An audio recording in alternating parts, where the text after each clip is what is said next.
Bom dia ou boa tarde.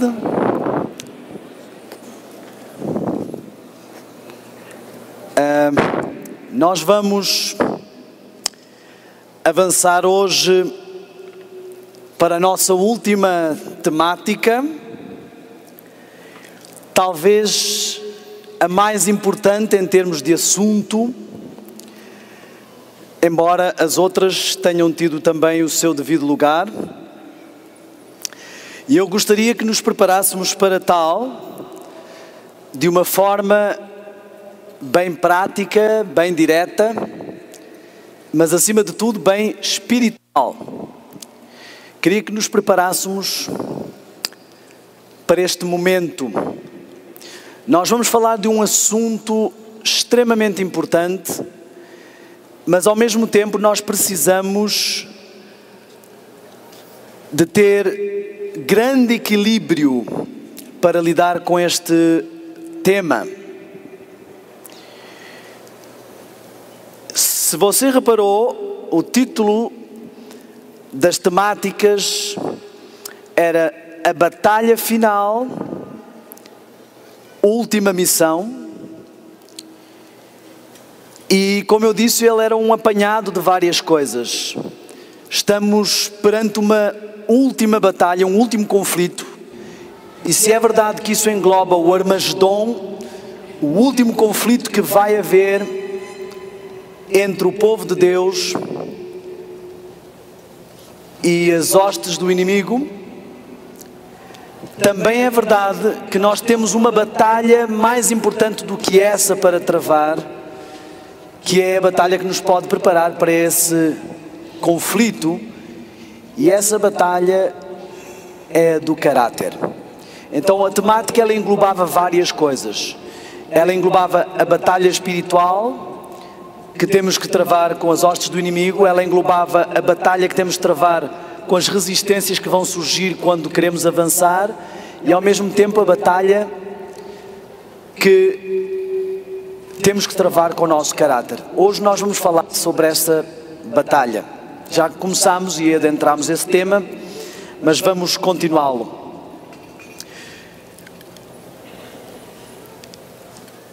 Eu queria que nós estivéssemos num espírito grande de oração. Estou dando um tempo para nos irmos ambientando, inclusive eu, para que nada nos perturbe consoante avançamos. Então eu vou fazer como fizemos ontem.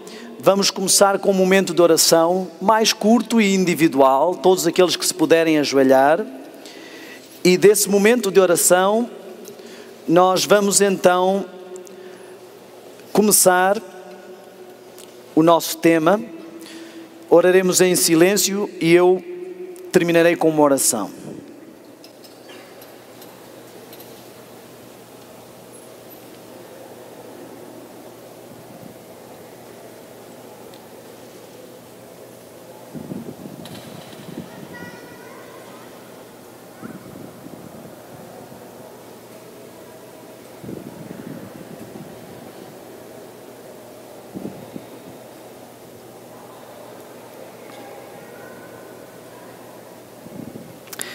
Querido Pai, neste momento quero pedir-te no nome de Jesus que tu possas dar-nos concentração, compenetração, clarividência para abordar este tema, que possas inspirar cada palavra e também a atitude com que vamos ouvir possa ser de Cristo. Por favor, abençoa esta mensagem e fala chegar ao seu destino e ao nosso coração e ter um efeito real e verdadeiro na nossa vida. Eu te peço em nome de Jesus. Amém.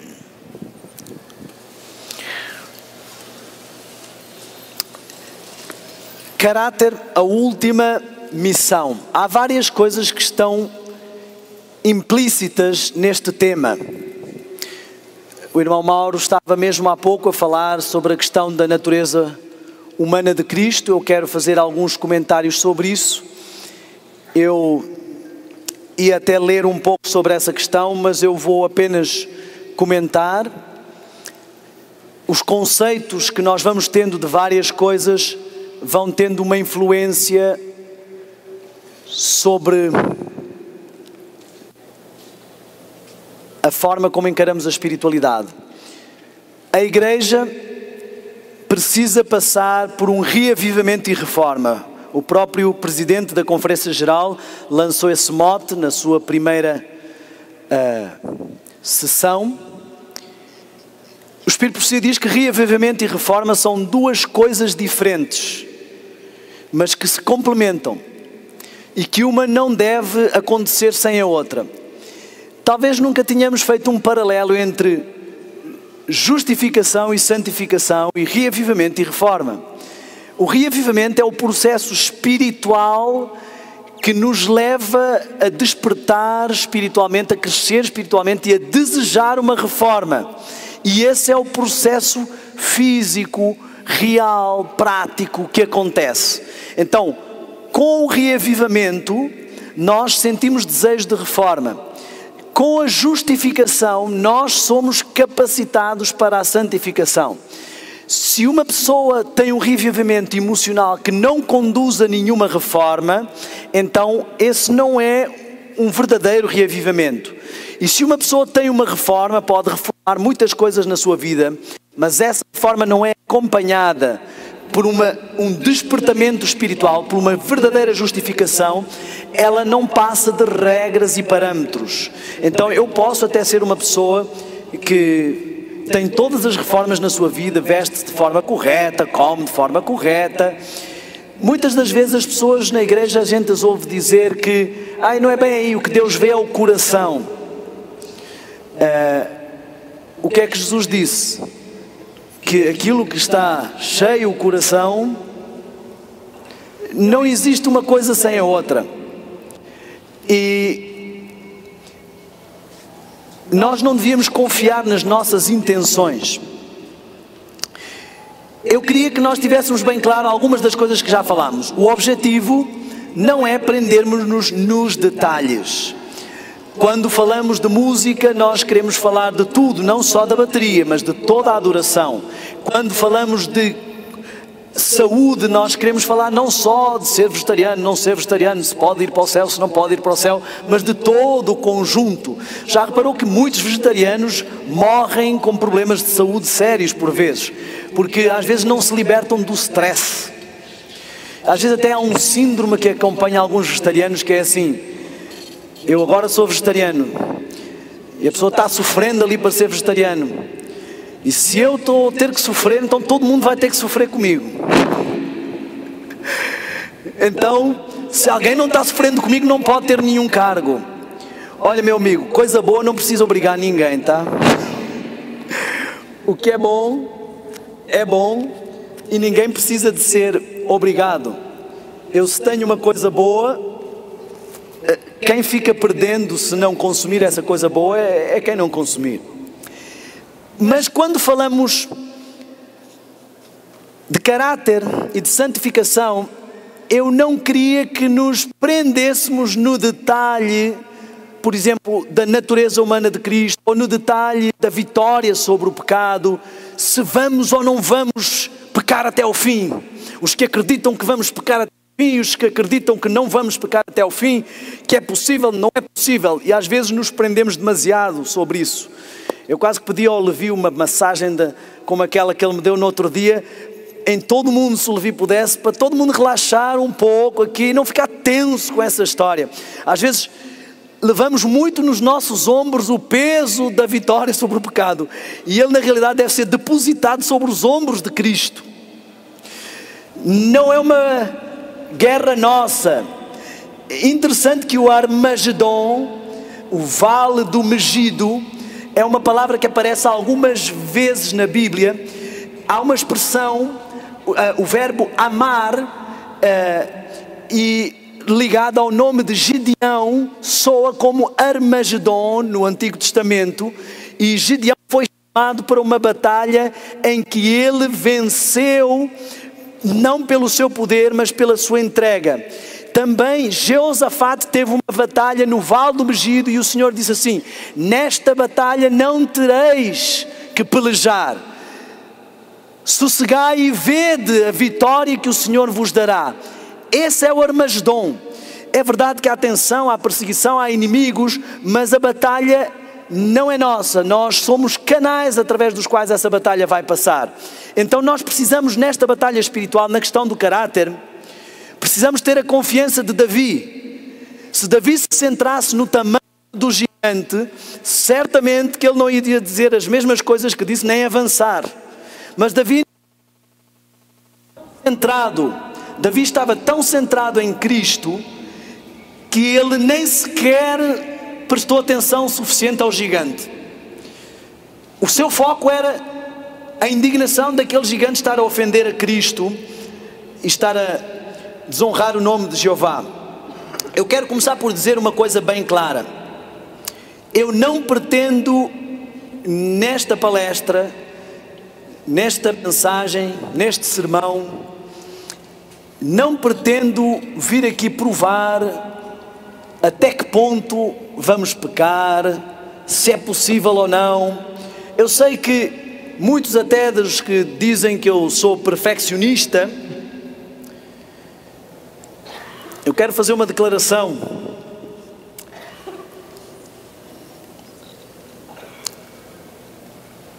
Eu posso ser perfeccionista, sim, depende do seu conceito de perfeição ou de perfeccionismo. E quero fazer uma outra declaração. Perfeição é uma doutrina da igreja, sim. Não há ninguém que possa refutar isso, porque essa palavra aparece inúmeras vezes na Bíblia, no Antigo Testamento, inúmeras vezes no Novo Testamento, em hebraico, em grego, e aparece inúmeras vezes no Espírito de Profecia.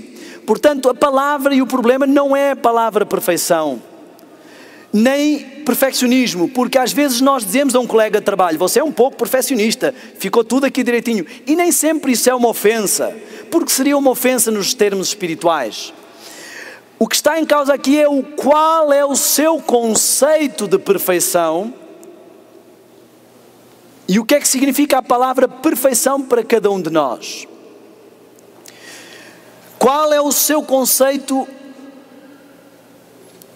e significado que essa palavra tem para si? Por exemplo, para um hebraico, para a língua hebraica, ela aparece: anda na minha presença e ser perfeito. E também para o grego do Novo Testamento ela aparece: sede vós perfeitos, como perfeito é o vosso Pai que está no céu. E eu já vi pessoal fazer tanta volta para tentar justificar que esta palavra não quer mesmo dizer perfeição, que isso é e tal. O conceito grego de perfeição é um conceito que funciona desta forma. Isto que eu vou dizer agora, creio que é uma informação vital e recomendo total atenção para o que eu vou dizer agora. Pode acordar as pessoas aí do seu lado que estão dormindo, podem dormir logo, mas agora aproveitem para ouvir. Para o grego, a perfeição é quando a tarefa está acabada e eu atingi o clímax de algo. Para o hebraico, a partir do momento em que eu me envolvi nessa tarefa, eu já estou a alcançar. Vou dar exemplos. A Bíblia diz que Jesus esteve no ventre da terra 3 dias. Mas se você juntar tudo, dá 2 dias, porque é metade de um dia e metade do outro praticamente. Mas para o judeu, assim que eu inicio uma parte do dia, esse dia já conta na contagem. Logo, ele esteve 3 dias, porque ele esteve parte desses dias. Para o grego já não. Ora, a igreja ao longo dos tempos foi influenciada por estas duas culturas e conceitos. A cultura grega tem conceitos de Deus. A questão da natureza humana de Cristo também foi influenciada pela cultura grega. Eles tinham o conceito de demiurgos, semideuses, como Hércules.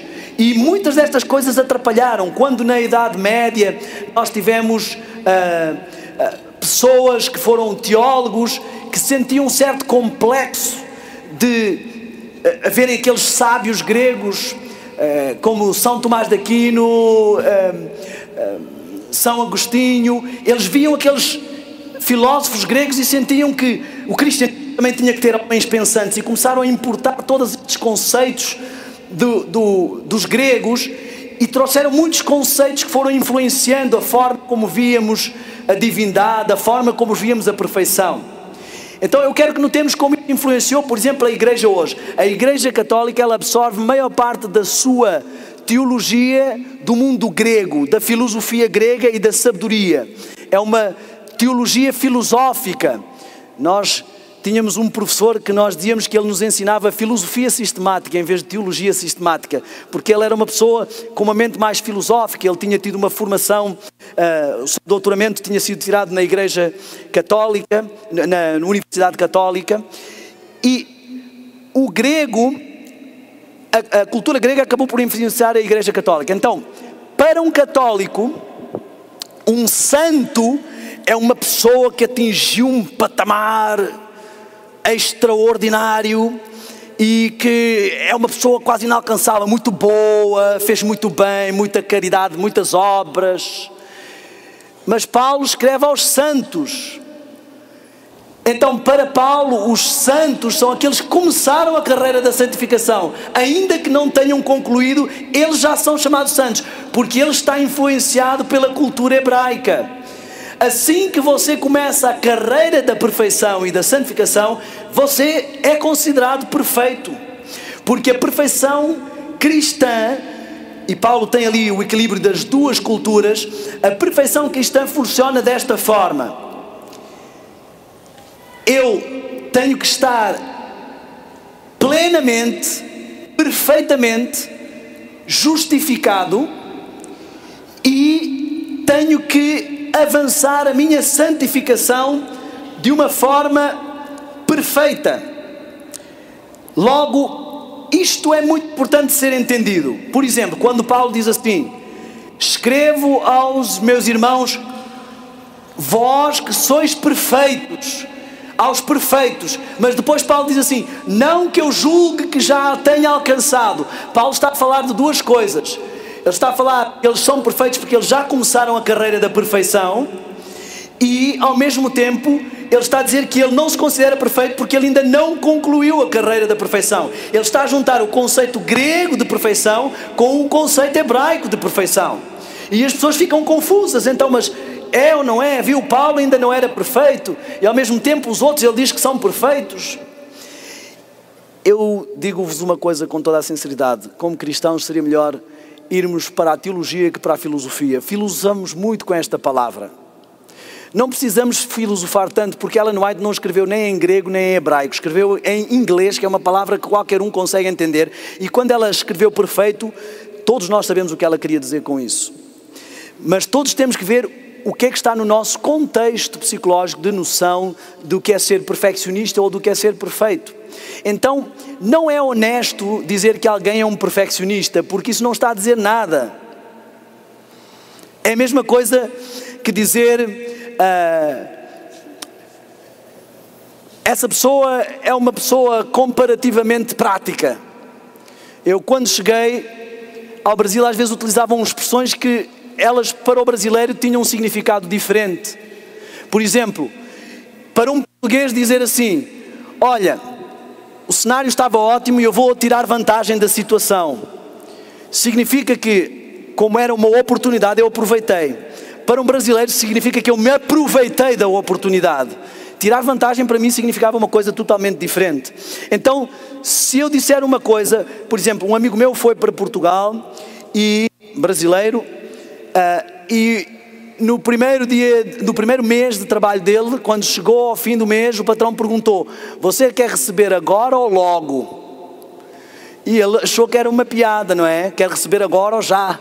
Mas logo, em Portugal, quando eu digo eu passo em sua casa logo, eu estou querendo dizer que eu vou passar na sua casa no final do dia. Então ele disse logo, e o patrão continuou andando. Aí o patrão olha para ele: o que é que você está me seguindo? Ele disse assim: não, você não disse que ia me pagar logo. Você é logo, então você não quis logo, eu vou te pagar, não é? Mas ele estava à espera para receber logo. Então, o que é que você quer dizer quando você diz que alguém é perfeccionista? Quer dizer que essa pessoa gosta de fazer tudo direitinho? Porque quando eu vejo alguém que trabalha num motor de um carro e faz tudo, eu digo, olha, eu gostei desse mecânico, ele é perfeccionista com o seu trabalho, é perfeito. Qual é o mal de querer ser perfeito? Porquê é que Deus disse, anda na minha presença e ser perfeito, e não disse, anda na minha presença e ser perfeccionista? Ou porquê é que Ele não disse, anda na minha presença e ser perfeito, mas deixa eu explicar o que é que eu quero dizer.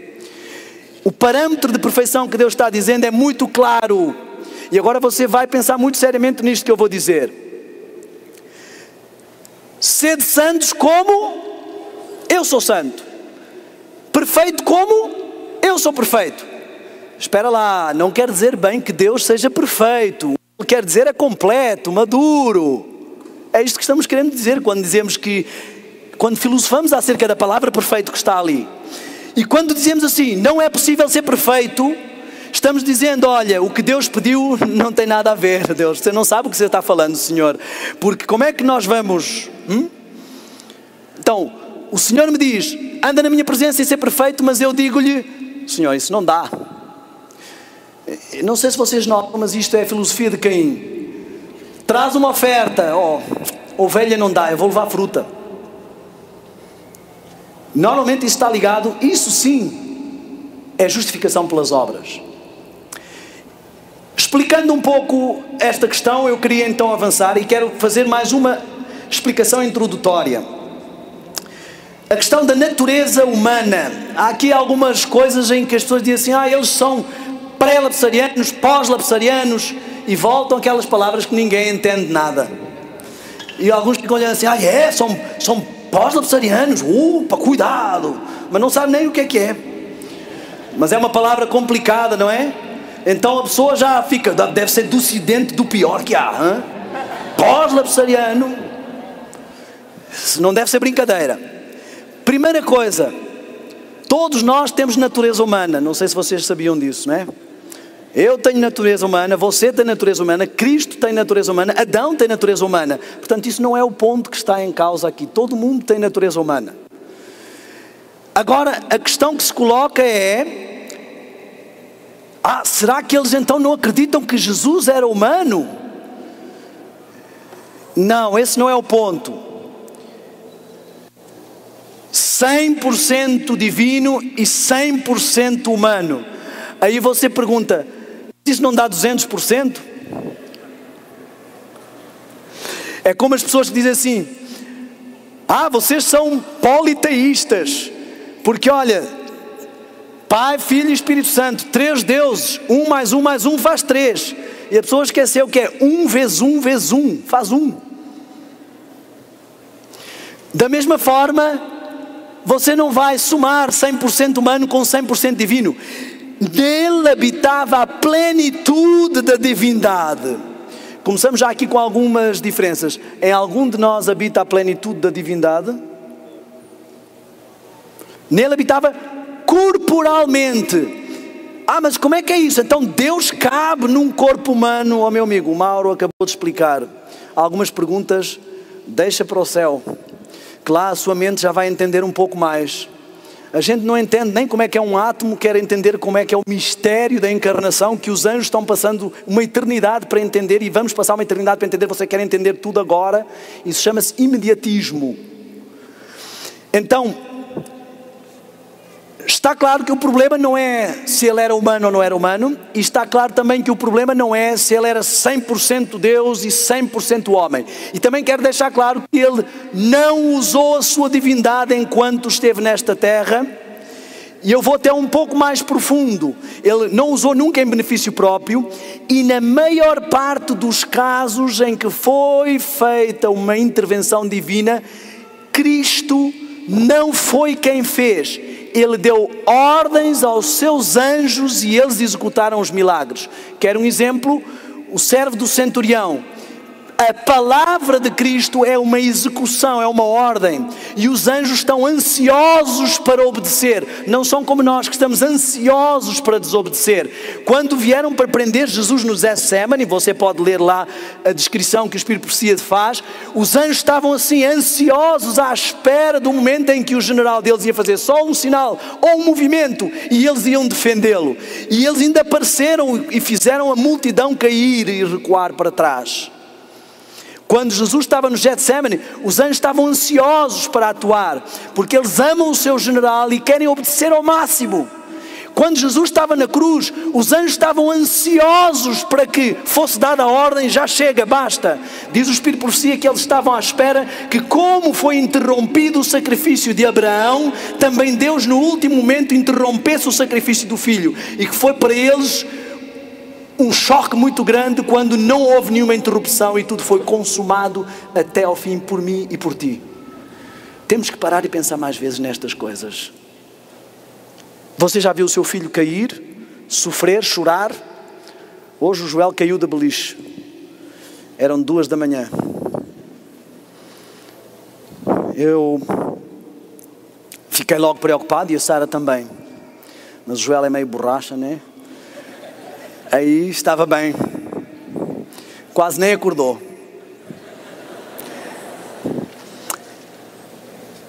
Mas imagine você ver o seu filho ali na cruz. Não é só um filho, porque o filho é a conjuntura, como vemos em Hebreu, que surgiu no plano da salvação. Mas a questão aqui é um ser que não conseguimos compreender a sua essência, por isso não vale a pena pô-lo num conceito de pessoa humana, com o qual o Pai estava totalmente conectado. Precisamos chegar a esta conexão com eles, com a divindade também. A questão que está em causa é que tipo de humanidade Cristo tinha. E aí entra o pré e o pós. Algumas pessoas queriam que ele tinha uma humanidade pré-lapsariana. Lapso é uma falha, uma queda. Então que ele tinha a humanidade como Adão tinha antes da queda. Outras pessoas creem que ele tinha uma humanidade pós-lapsariana. Ou seja, como Adão tinha depois da queda. Eu sempre faço uma pergunta. Quantos minutos depois da queda?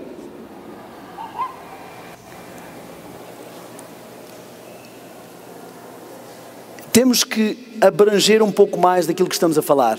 Assim que Adão pecou, perdeu as vestes de luz porque a dimensão espiritual ficou logo manchada. E a partir dali começou uma degenerescência da raça. Foram diminuindo em tempo, foram diminuindo em quantidade de vida, em energia, ficando menores em tamanho, em tempo de existência. E nós sabemos que Jesus esperou 4.000 anos para vir. Quando tiveram 7, Adão e Eva pensavam que ele era o Messias. Por que é que Jesus esperou 4.000 anos para vir? O Espírito de Profecia responde, diz que ele esperou para um momento em que a raça tinha atingido um ponto baixo da sua degradação e do trabalho do pecado.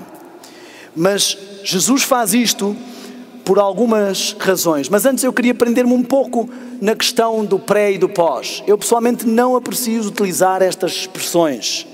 Eu sei que muitas pessoas as usam para facilitar e não estou condenando isso, até porque não sei se isso define bem o que se quer dizer e se toda a gente entende, mas eu costumo colocar a questão, se alguém chegar e perguntar assim, a sua esposa Sara, ela é loira ou é ruiva?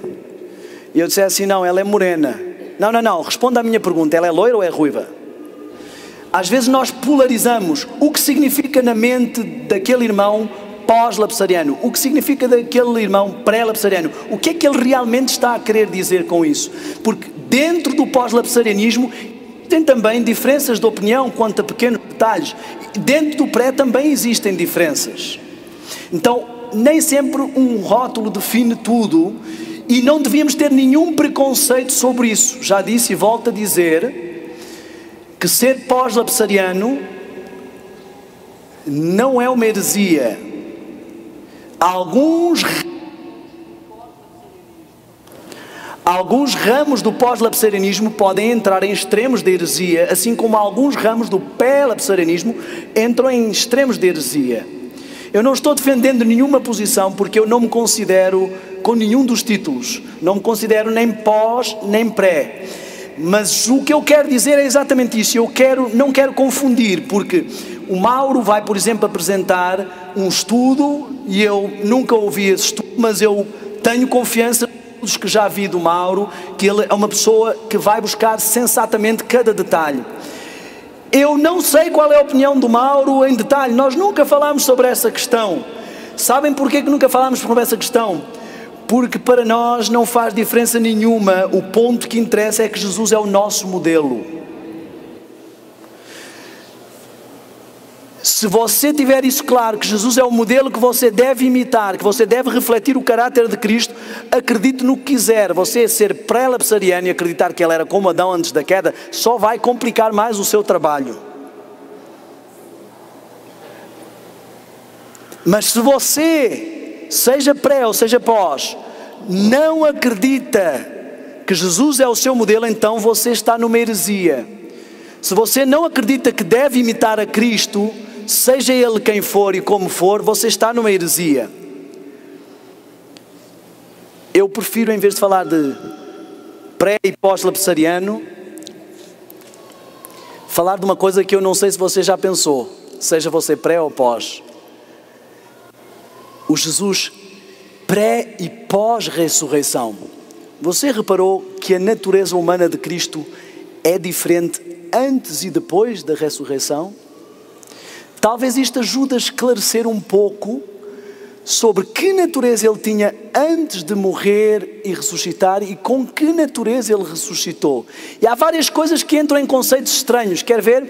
Uma formiga, quando foi criada no Éden, era perfeita? Sim ou não? Logo era do tamanho de Adão, certo? Ser perfeito não quer dizer que somos todos na mesma dimensão. Isso é um conceito grego de perfeição. Um patamar climáxico que todos atingem aquele mesmo nível. Repara, nós vamos todos ressuscitar perfeitos, glorificados, cada um com o tamanho que tem agora. Adão vai olhar, como diz o Odair e a esposa, vão olhar e dizer: olha meu bem, que lindo, falam e tudo. Porque tão é o diminuído. Mas vamos estar naquele tamanho, mas perfeitos. Só que Adão vai estar perfeito deste tamanho e nós perfeitos deste tamanho. E vamos todos crescer até à estatura de Adão durante a eternidade. E diz o Espírito de Profecia que Cristo é um pouco mais alto que Adão. Mas quando Cristo ressuscitou, estava com uma natureza glorificada, que certamente era semelhante à de Adão, e certamente diferente à que tinha antes de morrer, mas ele estava com o mesmo tamanho, para não chocar as pessoas. E ao ir para o céu, então, provavelmente assumiu o seu tamanho natural. Nós temos que ter abrangência, irmãos, para o que estamos a falar. Eu não quero tomar muito tempo com estas coisas, porque este não é o tema, mas é que não adianta falar de outras coisas sem falar disto. Então, nós temos uma natureza humana de Cristo antes da sua morte e outra natureza humana de Cristo depois da sua ressurreição. Logo, qual é a diferença? É muito simples, não vamos complicar, não precisamos de grandes estruturas teológicas para dissecar isto. Diz que ele era e veio em semelhança de carne pecaminosa, ou da carne do pecado, ou seja qual expressão vocês quiserem utilizar. Reparem, e diz também que ele é o segundo Adão. Logo, Cristo tinha que ter algo semelhante à carne do pecado e algo que o identifique com Adão. O que será isso? Eu não quero entrar em detalhes, poderemos falar sobre isso noutra altura. Quem sabe, se Deus me der a possibilidade de vir ao próximo congresso, Daniel? Não para pregar, agora quero também desfrutar como a Daniel, está bem? Mas, não, eu estou brincando, terei todo o gosto se tiver essa oportunidade. Mas eu quero que entendamos uma coisa. O que é que Cristo tem em comum com o homem na sua natureza pecaminosa e o que é que Cristo tem em comum com o homem segundo Adão, para ser o segundo Adão? Eu creio que o ponto que entra em maior divergência é se Cristo tinha tendência para o pecado ou não. Mas eu, para lhe mostrar como realmente isso não é importante para o contexto e não deveria afetar, porque eu vou-lhes dar uma dica: sempre que há uma discussão, abra o olho. Algumas pessoas é assim, o assunto a discutir é este, então elas criam um problema aqui, ficamos debatendo aqui e nunca chegamos ali. O verdadeiro motivo porque as pessoas fazem tanto fuzuê com a natureza humana de Cristo é para ficarmos debatendo isso e nunca chegarmos a debater a vitória sobre o pecado. E se você cair na armadilha de ficar debatendo isso, você não vai chegar ao ponto que realmente interessa e estará gastando tempo. O que interessa realmente é Cristo como nosso exemplo e modelo de caráter. Eu daria um exemplo que ajuda a entender. Imagine 2 carros do mesmo modelo. O seu carro e o carro de Cristo. Semelhantes, mas tem uma diferença. O seu carro está todo batido. O carro de Cristo não tem nenhuma moça. E agora, Cristo lhe pede assim: eu não estou pedindo que você endireite todas as suas moças, eu só quero que você me siga e venha atrás de mim. Por onde eu for, você vai. Eu vou cuidar das moças. O que é que interessa se o seu carro tem moça ou não? É só segui-lo, imitá-lo. Ele vira para a esquerda, você vira para a esquerda. Ele acelera, você acelera. Ele reduz, você reduz. Isto é só um pequeno exemplo que pode ajudar a entender. Então, ainda que não entenda como funciona o meu carro, eu consigo entrar, dar a chave e avançar. Ainda que não entendamos tudo sobre o mistério da encarnação e sobre a natureza de Cristo, conseguimos desfrutar de conviver com Cristo, criar intimidade com Cristo, imitar a Cristo e deixar Cristo atuar na nossa vida. E isto é o ponto. E poderemos chegar a refletir a Cristo se deixarmos estas coisas acontecerem. Mas eu queria que ficasse claro uma coisa: seja qual for a natureza de Cristo, eu não posso deixar de dizer uma outra coisa. Se você pegar no seu nisto cremos, você vai ficar chocado, porque ao contrário do que a maioria das pessoas que eu me tenha percebido crê no Brasil, mesmo algumas pessoas estudadas teologicamente, o nisto cremos afirma claramente que Cristo não veio com a natureza de Adão antes da queda. Eu sei que muitos podem pensar que esta é a posição oficial da Igreja, porque a maior parte das pessoas com quem eu tenho convivido no Brasil crê nisso. Mas na realidade, leia no Nisto Cremos, por volta das páginas 60 e pouco, tem ali a humanidade de Cristo, a natureza humana, Cristo Filho, Deus Filho. Leia o que está lá dizendo. Se quiser eu mando até informação também sobre isso. Mas como o tema vai ser avançado noutro seminário, eu não quero entrar muito nesse aspecto. Eu quero dizer o seguinte: o Congresso MV não tem uma formatação de posição teológica sobre isto. Poderemos ter diferenças de opinião entre pessoas que estão aqui, entre eu e pessoas da liderança. Não faz nenhuma diferença isso, porque estamos conciliados com uma coisa: Ele é o nosso modelo, Ele é o nosso exemplo e é aquele que temos que imitar. Ele esperou 4.000 anos porque o objetivo dele não era só provar que Adão podia ter obedecido à lei, mas esperou o tempo suficiente para poder ser um exemplo mais próximo de nós. Se você quiser encontrar desvantagens, sempre vai encontrar o irmão que é coxo, não tem uma perna, e vai dizer assim: olha, Cristo infelizmente não é o meu modelo, porque ele veio com 2 pernas, eu só tenho uma perna, então eu não vou poder imitá-lo.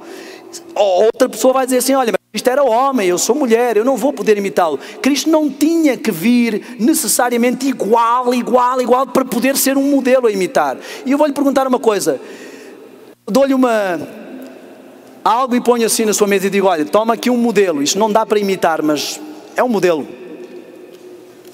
Faz algum sentido? Eu dou-lhe uma coisa que serve para modelo, mas que não vai nunca você imitar. Mas outras pessoas vão dizer assim: mas quem é que vai ser como Cristo? Olhem, os anjos são perfeitos, não há nenhum que seja como Cristo. Cristo continua a ser o seu modelo e todos continuam a crescer.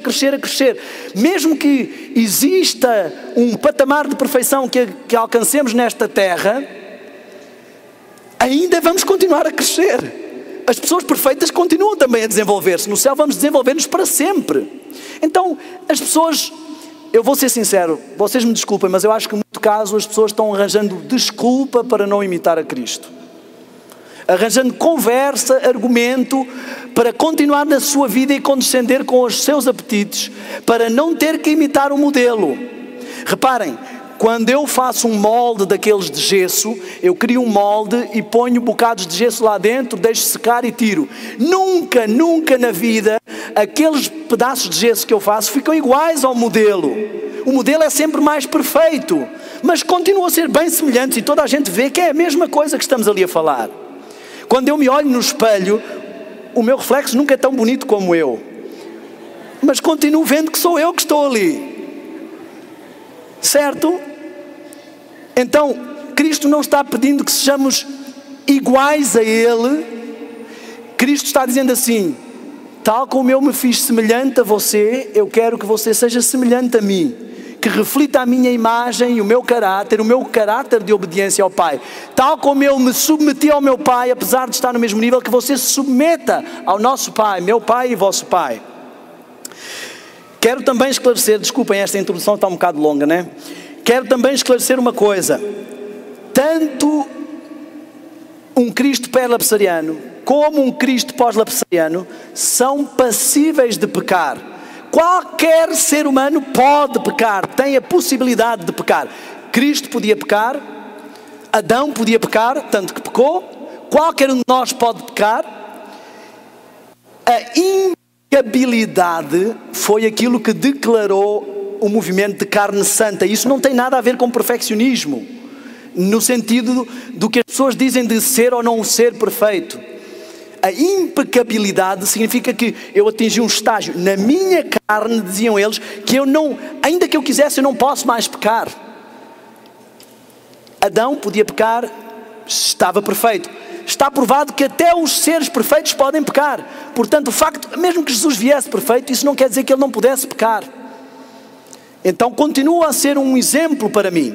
Mas o Espírito de Profecia diz claramente, e eu quero ler um pouco desses textos. Eu tenho muitos textos, não sei como é que vamos fazer.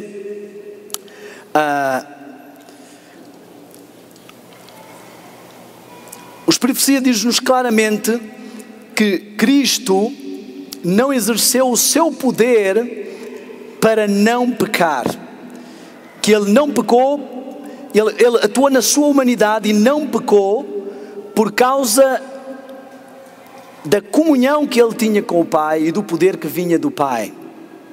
Diz assim, Mensagens Escolhidas, volume 3, página 132, parágrafo 4.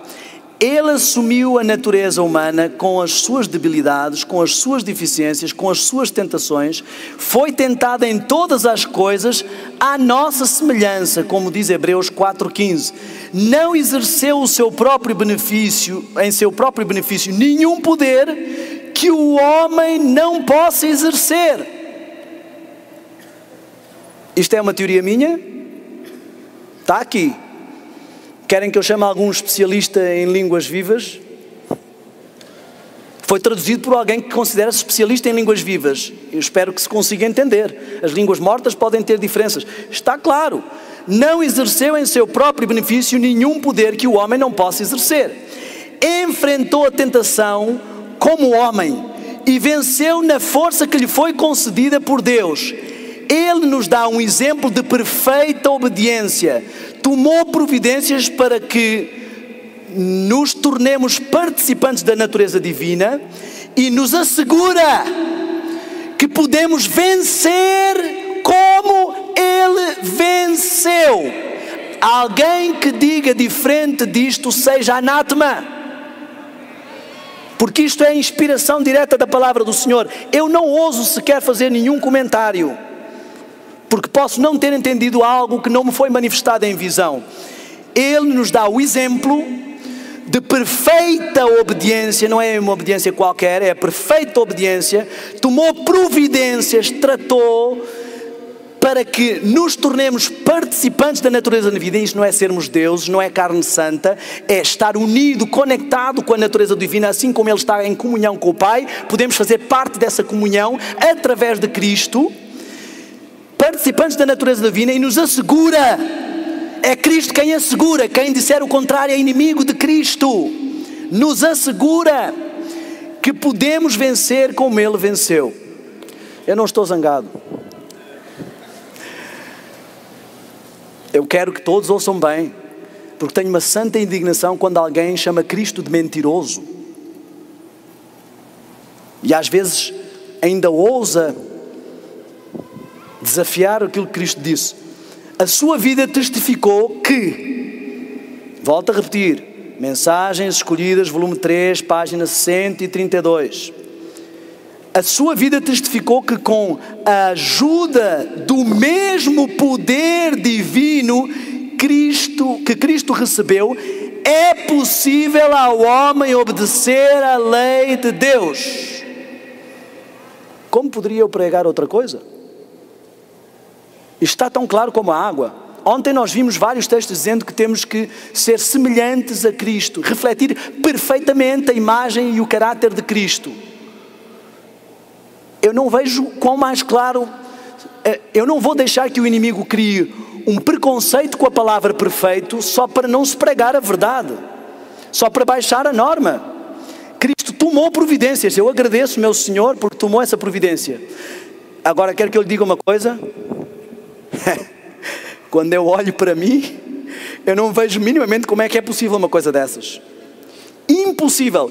Os defeitos que eu tenho, alguns deles, ao tempo que eu já ando trabalhando com eles, eu não vejo a mínima. Olha, Senhor, eu tenho que te dizer sinceramente, eu só estou acreditando porque és tu que estás a dizer, porque por alguma evidência, não vejo nenhuma evidência. Isto é o que se chama salvação pela fé. Você não vê nenhuma possibilidade disso acontecer. Você acredita porque é a palavra do Senhor que o disse. Eu não quero ter aqui entre nós nenhuma dúvida de que é humanamente impossível guardar a lei de Deus. Humanamente impossível. Logo, é humanamente impossível. Olha, eu não vou sequer ficar a repetir aqui. Não me interessa entrar no detalhe se vamos chegar a um ponto de nunca mais pecar ou se vamos chegar a um ponto de pecar. Sabe, eu vou dizer sinceramente, isso é salvação pelas obras. Sabe porquê? Porque se não sou eu que vou fazer esse trabalho em mim, para que é que eu estou preocupado até onde é que Cristo vai conseguir ir? Isso demonstra claramente que essas pessoas estão a pôr o trabalho em si próprias e nos seus ombros a função e a missão de atingir esta norma. Eu não vejo como eu possa atingir esta norma. Só mesmo o Senhor pode fazer isso na minha vida. E eu acredito que a maior parte de vocês estarão sentindo e pensando o mesmo. Cristo não precisava ser semelhante a nós para provar que Adão poderia ter guardado a lei. Ele esperou para ser semelhante a nós para não nos desanimar. Nós lemos vários textos que diziam que devemos refletir completamente. Eu quero repetir alguns dos textos que nós lemos. Todos os que recebem o selo de Deus devem ser imaculados, irrepreensíveis diante de Deus. Eventos Finais, página 221. O selo do Deus vivo só será colocado nos que se assemelham a Cristo no caráter. Os que hão de ser protegidos no tempo de angústia devem refletir completamente a imagem de Jesus. Nenhum de nós jamais receberá o selo de Deus enquanto o caráter tiver uma nódoa de mácula sequer. Maranata, página 243. E um texto que eu não li ontem que eu quero ler hoje. Depois daquele texto que eu acabei de ler, novo hoje, tenho um outro texto novo. Está em Maranata, página 243 também. Ou talvez não seja esta a referência, eu creio que aqui eu me enganei e pus duas vezes a mesma referência. Mas se você escrever isto, hoje em dia em qualquer motor de busca vai encontrar. É um texto muito conhecido. Cumpre-nos remediar os defeitos de caráter, purificar de toda a contaminação. Ah não, este é mesmo de Maranata. Eu enganei-me aqui no texto. Só um minuto. O texto que eu queria ler é este. Estamos buscando sua plenitude. chegando cada vez mais alto. Atenção, é Ellen White, eu estou lendo, isto não é Daniel Spencer, o perfeccionista, que está dizendo. Procurando atingir a perfeição de caráter. Quando os servos de Deus chegarem a esse ponto, eles serão selados em suas frontes. Isto é claro? Isto é doutrina adventista? Ou nós não acreditamos nesta mulher? Ou isto precisa de ser reinterpretado por várias regras de hermenêutica? Para mim parece-me claro. Justificação pela fé, mais santificação pela fé. A santificação também é pela fé. Estas duas juntas nos preparam para a glorificação. O Espírito de Profecia também nos ajuda a entender, e eu creio que era importante entendermos, o que é a justificação pela fé. Isto está em Testemunhos para Ministros, página 456. O que é a justificação pela fé? É a obra de Deus ao lançar a glória do homem no pó e fazer pelo homem aquilo que ele por si mesmo não pode fazer. Isto é salvação pelas obras? Nada, certo? Está claro. Depois diz assim, a mensagem aos jovens, página 35, parágrafo 2. A justiça pela qual somos justificados é imputada. Aquela pela qual somos santificados é comunicada. A primeira é o nosso título para o céu. O que é que significa se você tem um título para ir a um concerto? Um ingresso para ir ao concerto? Significa que você precisa primeiro fazer alguma coisa para ter entrada a esse concerto, ou você já tem acesso a esse concerto? Já tem acesso. Então a justificação é o ingresso para o céu. Portanto, a nossa santificação, nós não precisamos santificar-nos para ser salvos, mas porque somos salvos. Vou dar um exemplo muito simples. Você ganhou um ingresso para o concerto. Isso é o seu acesso lá. Agora você não quer aparecer de jeans e chinelo. Então você quer estar aperaltado, bem vestido para estar no concerto com todo mundo. Há alguma coisa mais complicada do que isto? Simples, feito para as crianças entenderem, porque é preciso voltar a ser criança para ser salvo. Então, a justiça pela qual somos santificados é comunicada. A primeira é o nosso título para o céu, a segunda a nossa adaptação para ele. Eu vou pôr numa linguagem mais brasileira. Também resulta em Portugal. Já ouviu falar em cheque pré-datado? O cheque pré-datado é o seu dinheiro ou é o do banco? É o do banco. Em Portugal aquilo chama-se saldo contabilístico, é fino, não é? Então, quando você não tem dinheiro nenhum no banco, fica um saldo contabilístico, aquilo só está na contabilidade do banco, mas dinheiro mesmo você não tem lá. A mesma coisa acontece com a justificação pela fé. Nós não temos justiça nenhuma. E Cristo diz assim, eu vou pôr lá um pré-datado, eu vou pôr lá um saldo contabilístico. E quando vier a relação de contas, vão olhar para a sua conta e ver crédito lá. Então a justificação é um crédito de justiça na nossa conta. Mas aí Jesus diz assim, olha, é muito bom, mas você precisa aprender a gerir o capital. Então eu vou fazendo vários depósitos para você começar a ter realmente capital na sua conta e não só crédito contabilístico. Então pelo convívio com Cristo, Ele vai passando o seu caráter para nós e nós vamos ficando mais semelhantes com Cristo. Mas para nunca aparecer a conta a zeros, o crédito contabilístico sempre está lá cobrindo o que falta para estar a conta completa. Por isso o ladrão da cruz estava 100% justificado e em santificação plena, por isso ele estava perfeito. Não é porque uns podem ir conseguindo e outros não. Então o ponto de Cristo não é até onde eu consigo chegar, porque nos dois casos é Ele quem faz o depósito, não sou eu. Ficou claro, irmãos? Sim ou não? Se sim, queria ouvir um amém. Isto é complicado? Isto é perfeição? Ou é perfeccionismo? Irmãos, vamos deixar de brincar de apostasia. Vamos arrepender-nos, converter-nos e entregar-nos ao Senhor para que Ele não só ponha lá o crédito. Agora, eu vou perguntar uma coisa. Um indivíduo que diz assim, olha, sabe uma coisa, Deus?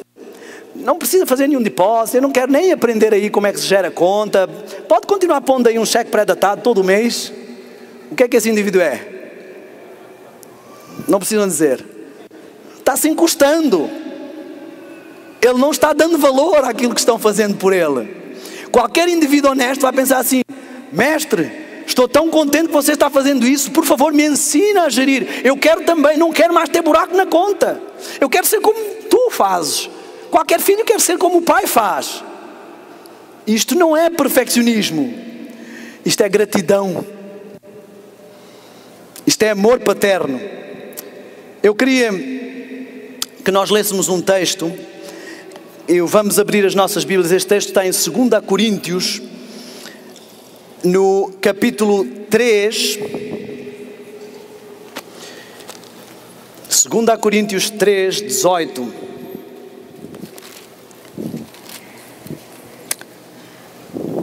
Daniel, quanto tempo mais ou menos temos?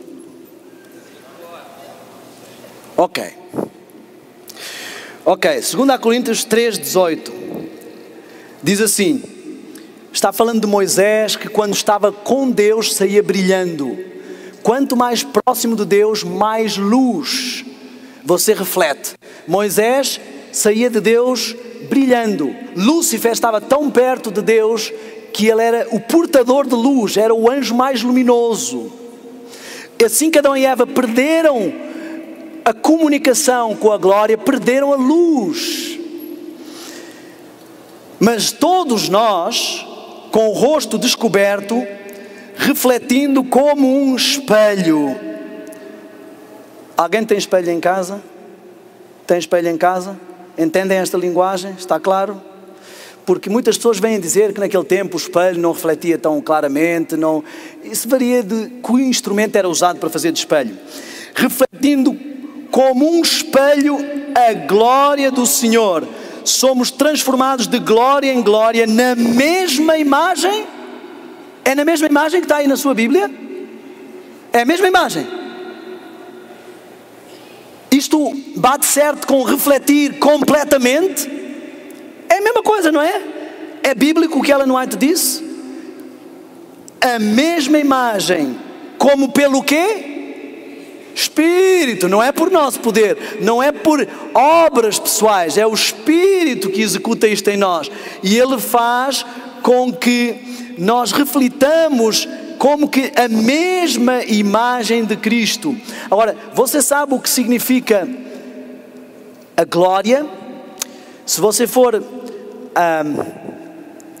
ao Espírito de Profecia, você vai encontrar, eu estou tentando ver esta sigla agora com o inglês PJ. Alguém pode me ajudar? Claro, Parábolas de Jesus, obrigado.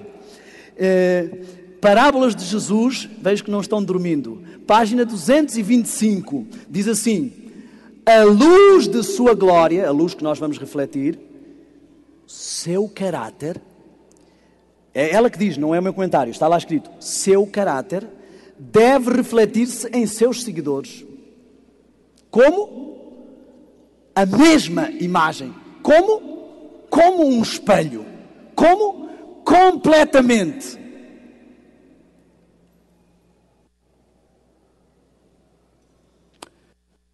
Agora, perfeccionismo é isto.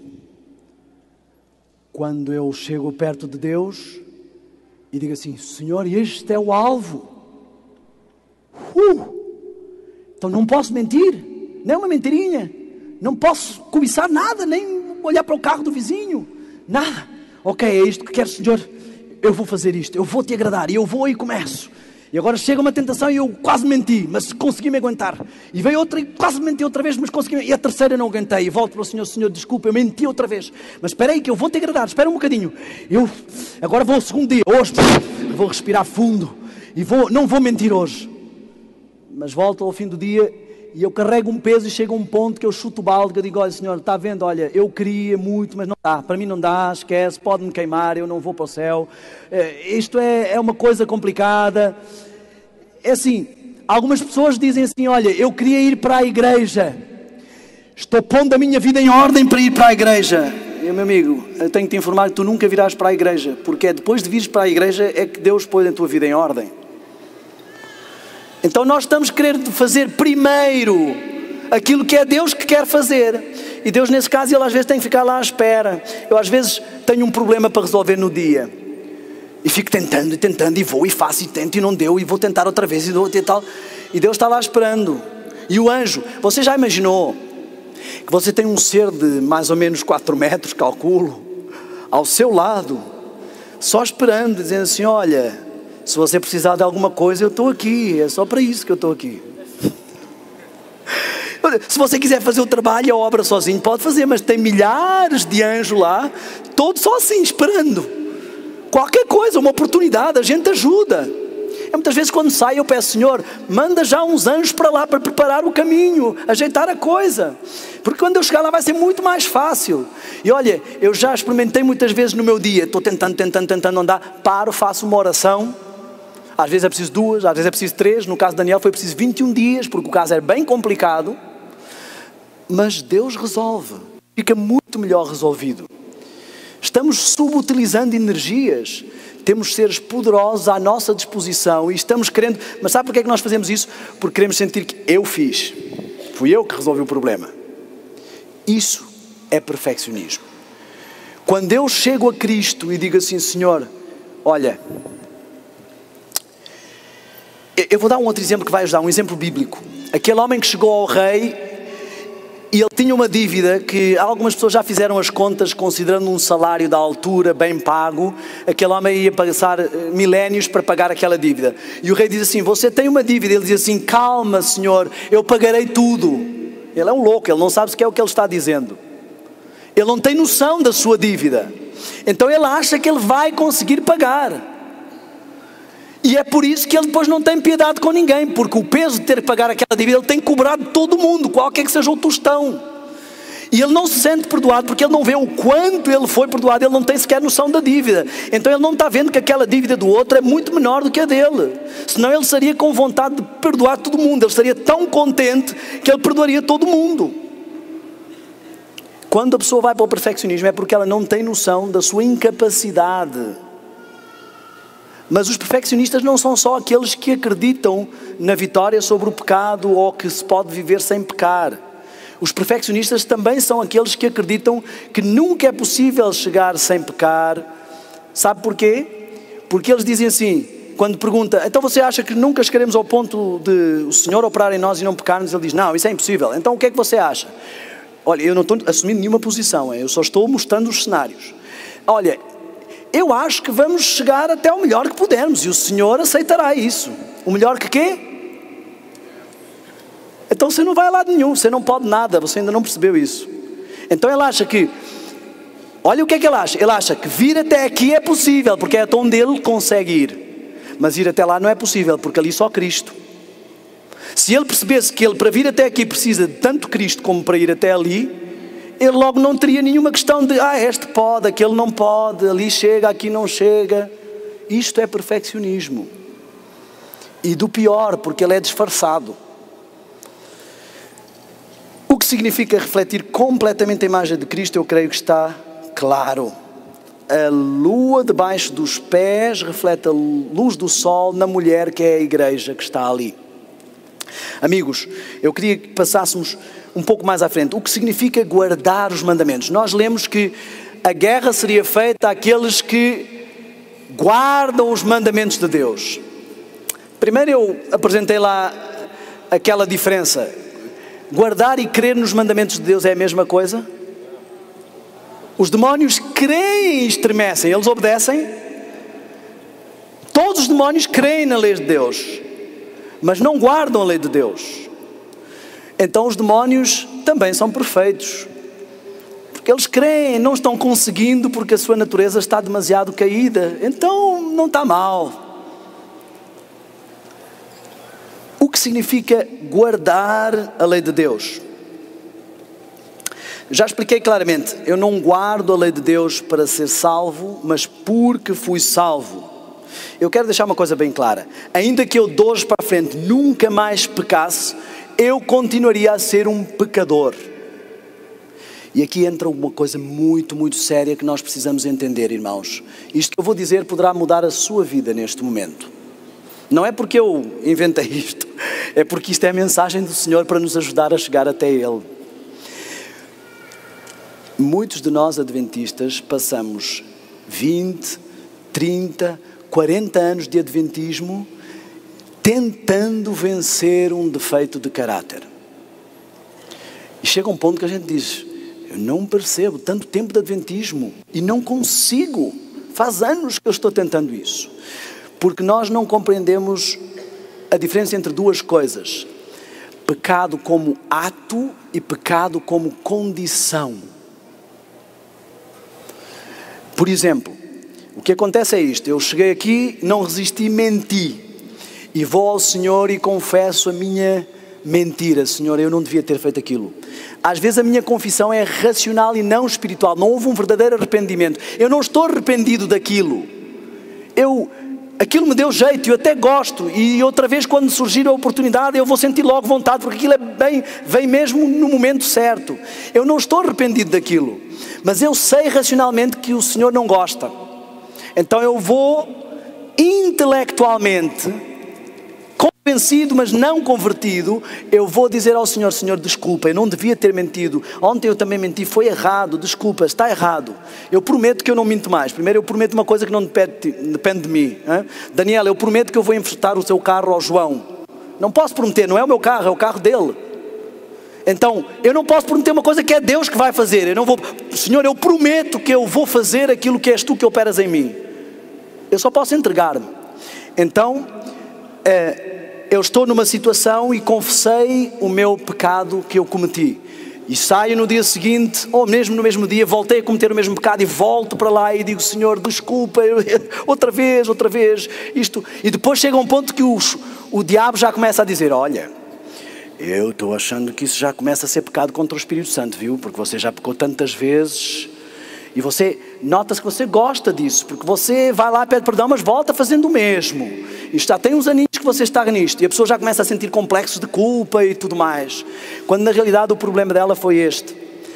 Ela confessou todos os seus atos de mentira, mas nunca a sua condição de mentiroso, que é a que gera as mentiras.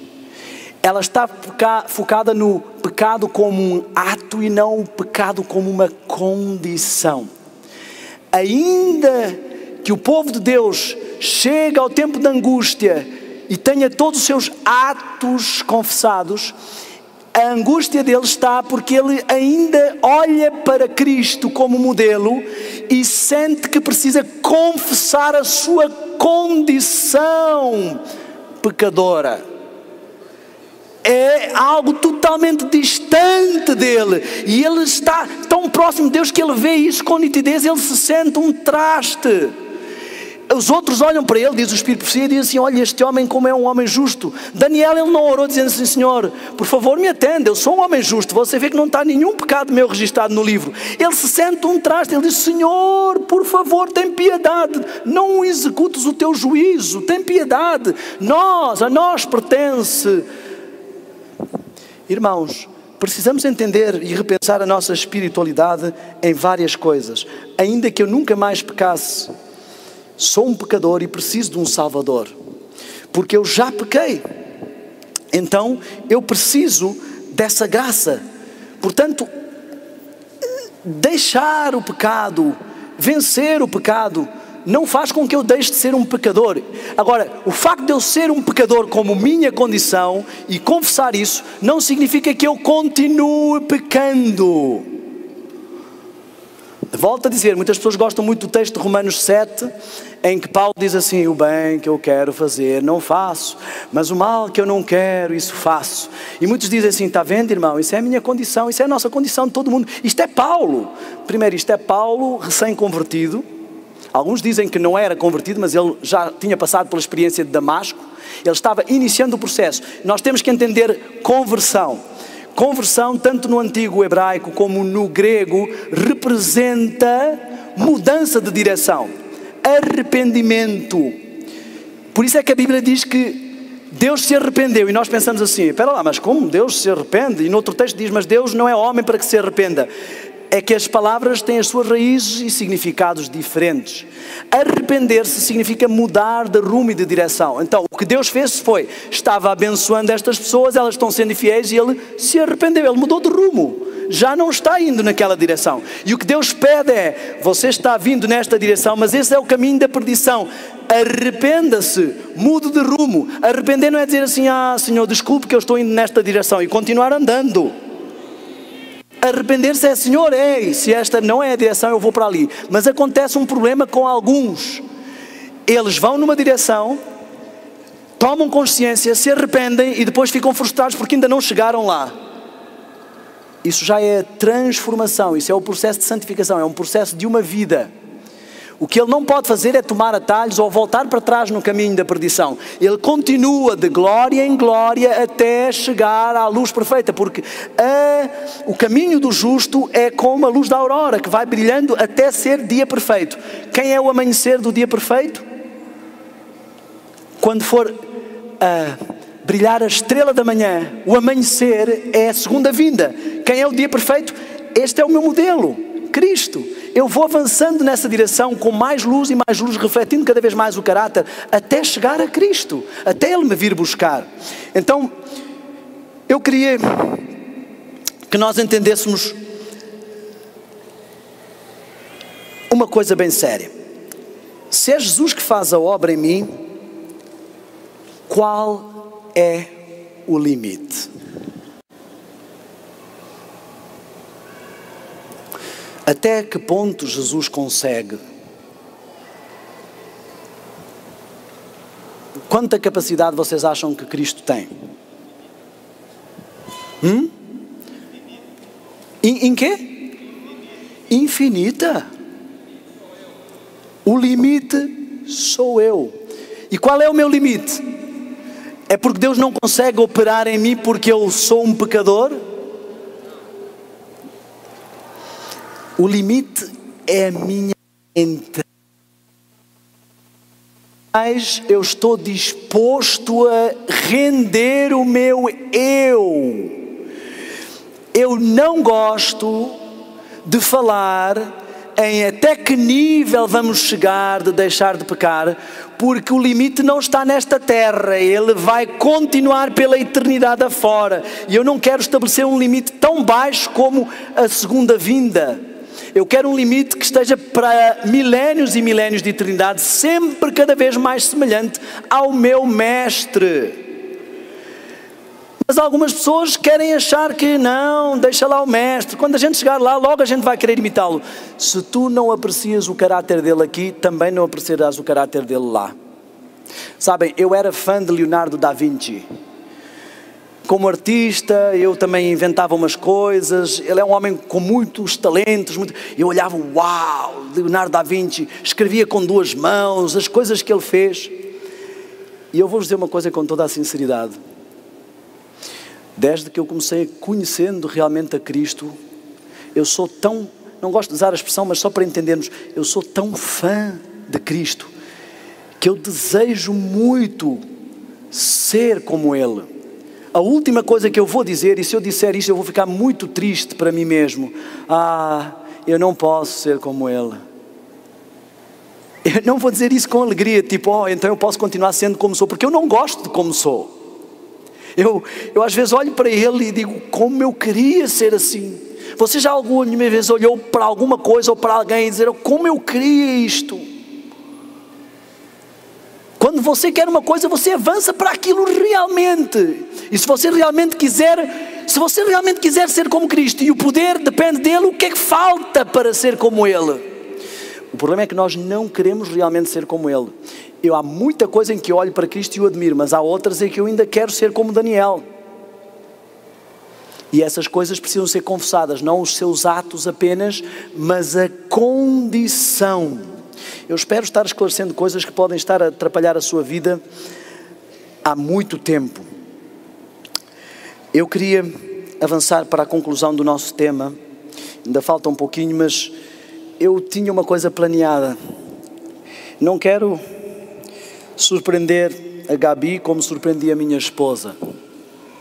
Mas Gabi, eu quando estava preparando a mensagem, eu pensei assim, seria muito bom ter a Gabi e todo mundo cantando aquele hino junto, porque o hino é uma honra a Deus. O diabo vai ver realmente o que estamos escolhendo. E a Gabi fez um hino com um texto que diz que não veio sobre vós tentação, senão humana caída, ou humana pré ou pós, isso não interessa. Não veio nenhuma que ser humano, como Cristo fez, não possa suportar. Qual é a tentação que Cristo não te pode fazer vencer? Se Ele pode fazer vencer todas, qual é a dúvida de que estamos a debater? Porque se houver alguma que Ele não te possa fazer vencer, a Bíblia diz que aquele que cumprir toda a lei e falhar numa, falhou todas. Então eu não posso dizer que sou irrepreensível. Não posso dizer que na minha boca não se achou engano. Não posso dizer que reflito a Cristo. A Gabi, seria possível a Gabi cantar aqui connosco esse hino? Não sei se ela está por aí. Ah, está vindo ali. Gabi, desculpa, foi de surpresa, eu podia ter avisado. Mas fica mais bonito assim.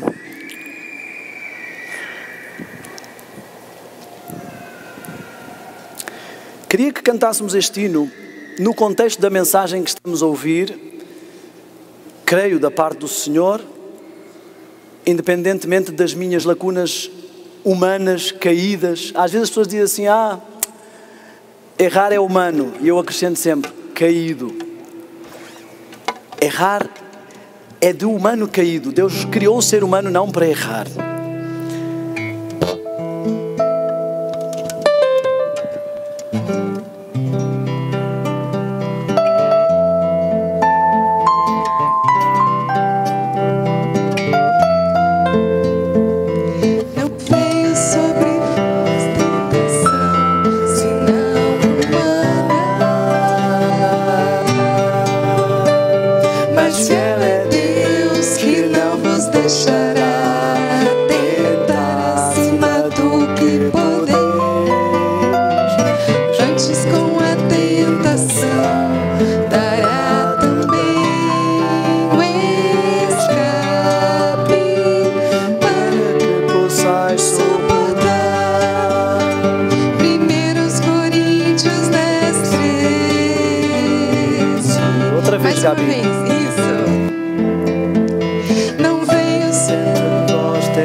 Olha, irmãos, obrigado, Gabi.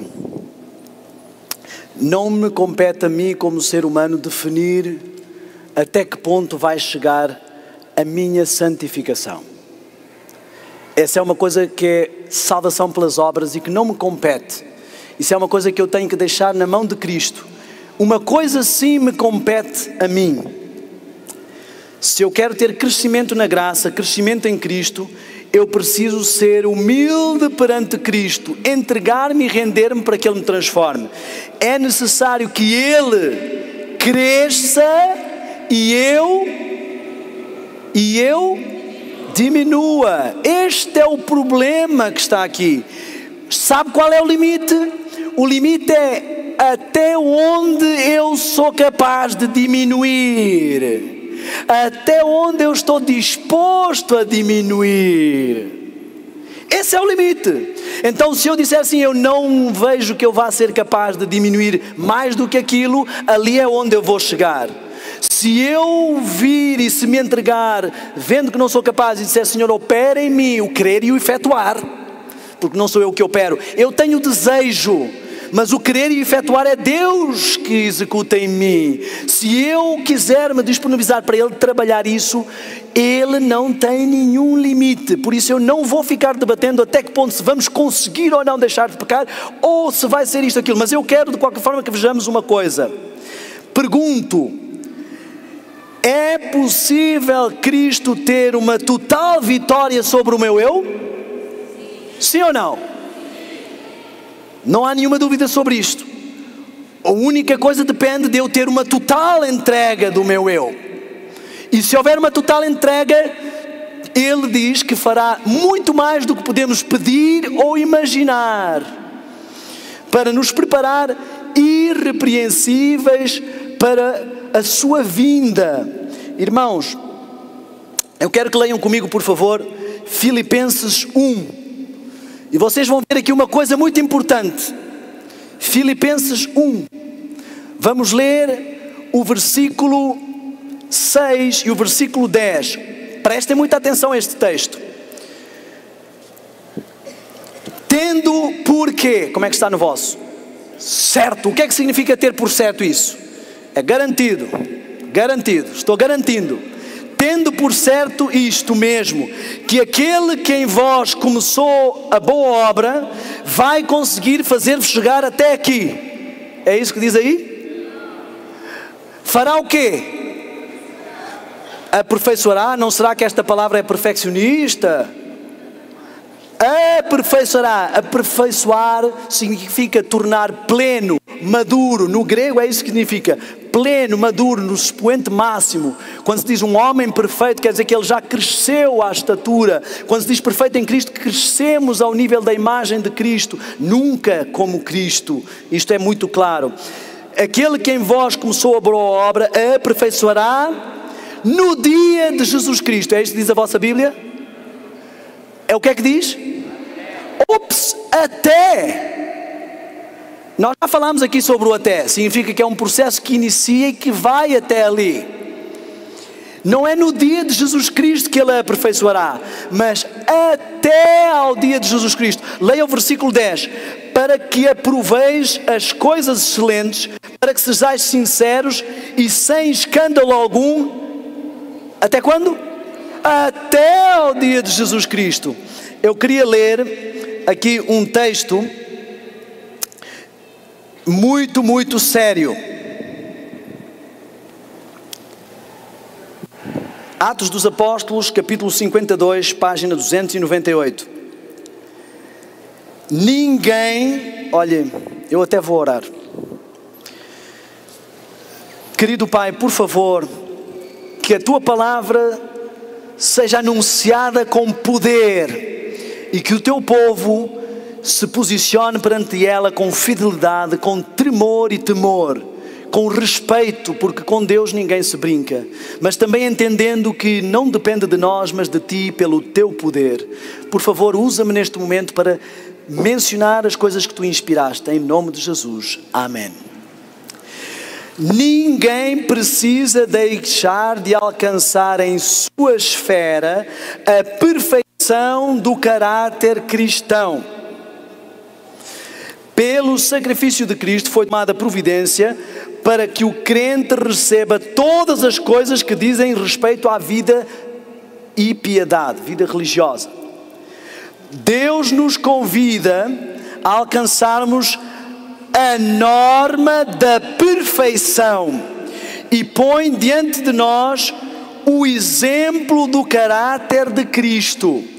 O Salvador mostrou por meio da sua humanidade, consumada por uma vida de constante resistência ao mal, que com a cooperação da divindade podem os seres humanos alcançar nesta vida a perfeição de caráter.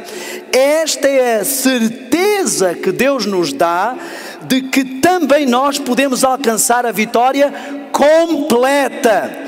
Perante o crente é apresentada a maravilhosa possibilidade de ser semelhante a Cristo, obediente a todos os princípios da lei. Por si mesmo, o homem é absolutamente incapaz de alcançar essa condição. Desculpem, Mas com o tempo que atravessamos hoje e as coisas que acontecem, eu vou ler isto tudo outra vez. Ouçam com muita atenção. Isto é o Senhor inspirando, se acreditamos que Ele inspirou a profetisa da nossa igreja. Senão não adianta dizermos que somos o remanescente que guarda os mandamentos de Jesus e acredita no Espírito de profecia. Ninguém precisa deixar de alcançar em sua esfera a perfeição de caráter cristão. Pelo sacrifício de Cristo foi tomada providência para que o crente receba todas as coisas que dizem respeito à vida de piedade religiosa. Deus nos convida a alcançarmos, é um convite de Deus, quem vai recusar? A norma da perfeição. Qual é a norma? Cristo, o modelo, o padrão.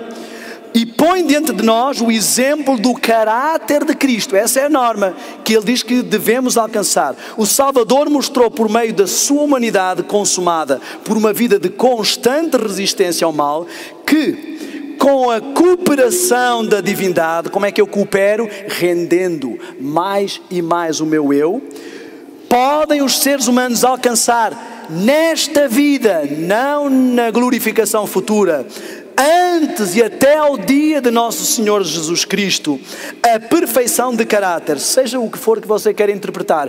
Eu pessoalmente prefiro não interpretar nada, porque quando Deus quer dizer uma coisa, Ele quer dizer exatamente isto. Isto foi escrito em inglês, qualquer pessoa que fala inglês sabe do que é que estamos a falar aqui. Não estamos a falar de gregos e hebraicos. Essa é a certeza que Deus nos dá de que também nós podemos alcançar a vitória completa. Não é que podemos só alcançar a vitória por meio de Cristo, porque Ele venceu e eu pego essa vitória para mim. Isso é justificação. É que agora Ele pode fazer essa mesma vitória na minha vida. Isso é santificação. Ele não só fez um cheque pré-datado, um saldo contabilístico, como pode vir fazendo depósitos de glória em glória. Eu posso também alcançar a vitória completa. Perante o cliente está a maravilhosa possibilidade de ser semelhante a Cristo, obediente a todos os princípios da lei, mas por si mesmo é o homem absolutamente incapaz de alcançar essa condição. Irmãos, com sinceridade perante o meu mestre, como poderia eu pregar outra coisa? Podem chamar-me o que quiserem. Eu posso até ter dificuldade em ver como é que isto vai acontecer na minha vida. Eu não estou vendo como. Isso não me compete a mim. Eu não faço a mínima ideia como é que Deus vai executar isto. Isso para mim é uma coisa absolutamente impossível. Por isso o texto deixa claramente para eu saber que ao homem isto é absolutamente impossível. Então eu não sei, o Senhor faça como Ele entender. Eu quero ainda ler um outro texto muito sério. O livro Maranata. Estou quase acabando, são só uns textozinhos que vamos ler e depois poderemos refletir sobre isso para as nossas vidas e para os nossos lares. Maranata, página 223. Estamos nos preparando para encontrar-nos com aquele que, acompanhado por uma comitiva de santos anjos, há de aparecer nas nuvens do céu para dar aos fiéis, ouça bem isto, porque tenho ouvido muitas heresias, para dar aos fiéis o toque final da imortalidade. Repare que não disse o toque final da perfeição de caráter. O toque final da transformação da parte física em carne santa. Que isso não vai acontecer aqui. Por isso aquele movimento da carne santa estava errado. Quando Ele vier, quando Cristo vier, não nos há de purificar dos nossos pecados, remover dos nossos defeitos de caráter que há, os defeitos que há no nosso caráter, ou curar-nos das nossas fraquezas, do nosso gênio e disposição. Se acaso esta obra houver de ser efetuada, em mim tem que ser efetuada, eu não sei quanto a vós, mas creio que estaremos na mesma condição. Se acaso houver que ser efetuada em nós, sê-lo-á totalmente antes daquela ocasião. Quando o Senhor vier, os que são santos serão santos ainda. Está em total consonância com a Bíblia. Os que houverem conservado o corpo e o espírito em santidade, em santificação e em honra, receberão então o toque final da imortalidade. Isso não é no caráter, isso é no corpo. Mas os que são injustos, não santificados e sujos, assim permanecerão para sempre. Nenhuma obra se fará então por eles para lhes tirar os defeitos e dar-lhes um caráter santo. Então o refinador não se assentará para prosseguir em seu processo de purificação e para remover-lhes os pecados e a corrupção. Tudo isso deve ser feito nestas horas da graça. É agora que esta obra deve ser feita por nós. Agora, quando? Lembram-se que nós lemos um texto no outro dia que dizia que devemos estar nesta condição de refletir completamente o caráter de Cristo antes do quê? Antes de ser selados e de receber o quê? A chuva seródia. Então ela está dizendo até a vinda de Cristo, porque eu quero que entendamos agora muito claramente. Nós que já conhecemos a verdade, estamos agora num processo de selamento, de aprovação de caráter e selamento para recebermos a chuva seródia. Quando a recebemos, vamos levar a mensagem para outros que não conhecem a verdade. Eles vão recebendo e isso vai acontecer até fechar a graça.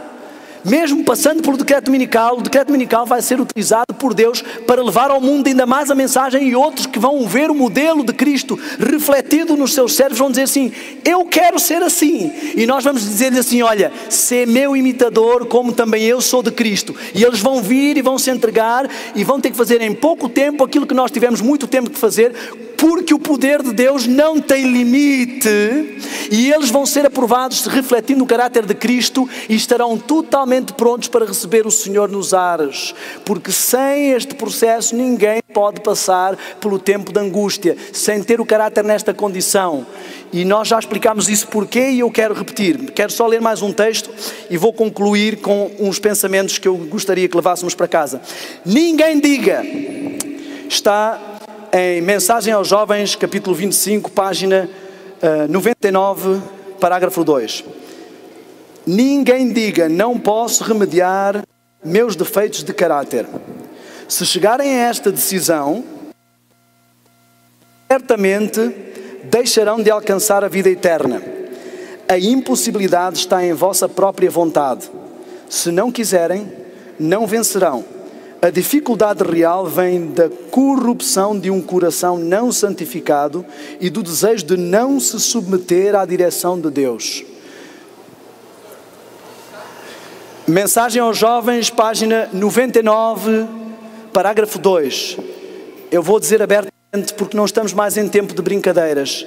Se você conhece alguém que diz que não é possível vencer os defeitos de caráter, todos os defeitos de caráter, refletir totalmente a Cristo, seja anátema, heresia, inimigo do Senhor.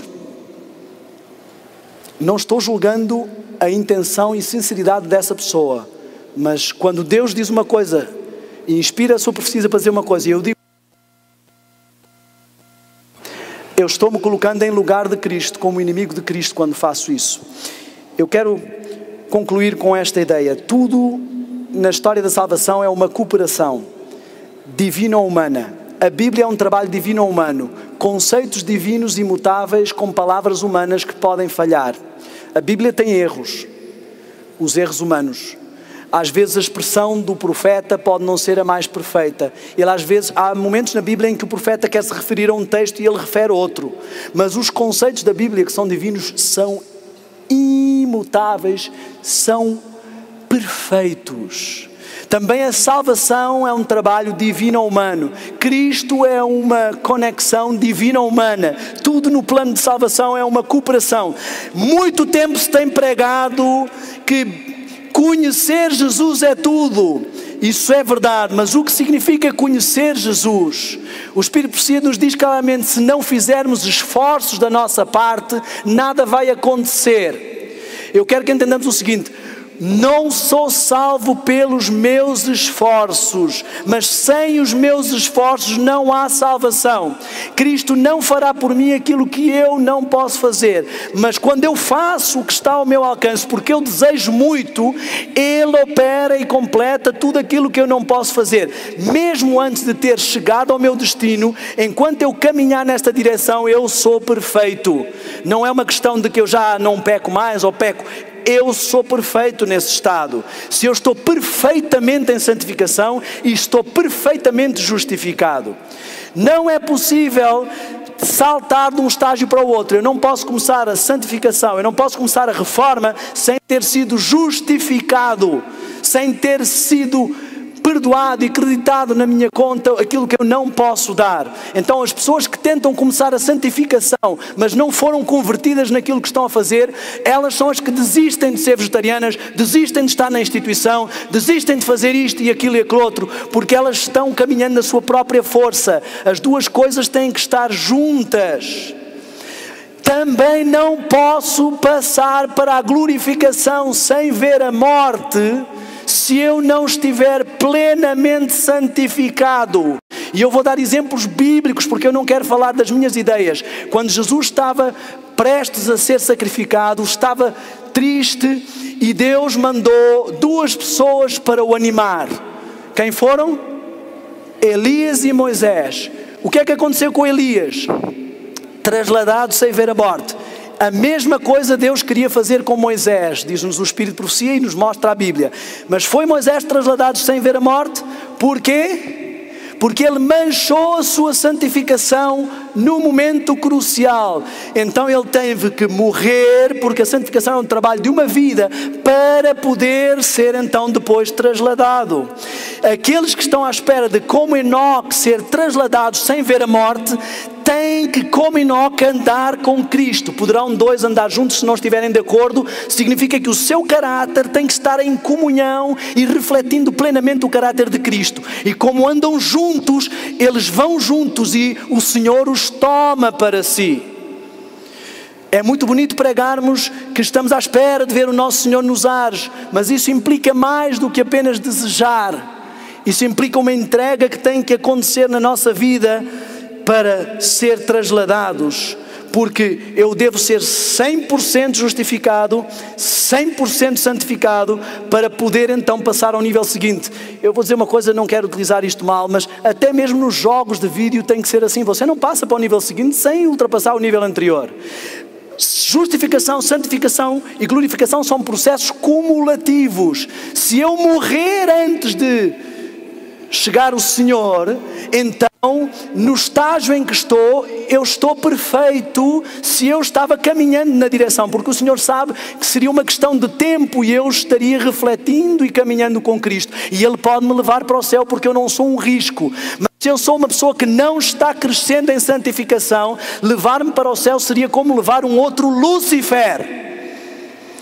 Porque por muitos anos que passem eu vou continuar tanto tempo de eternidade como levei aqui para virar vegetariano, porque eu estou resistindo. Ou para mudar a minha roupa, porque eu estou resistindo. E o Senhor não vai levar resistentes para o céu.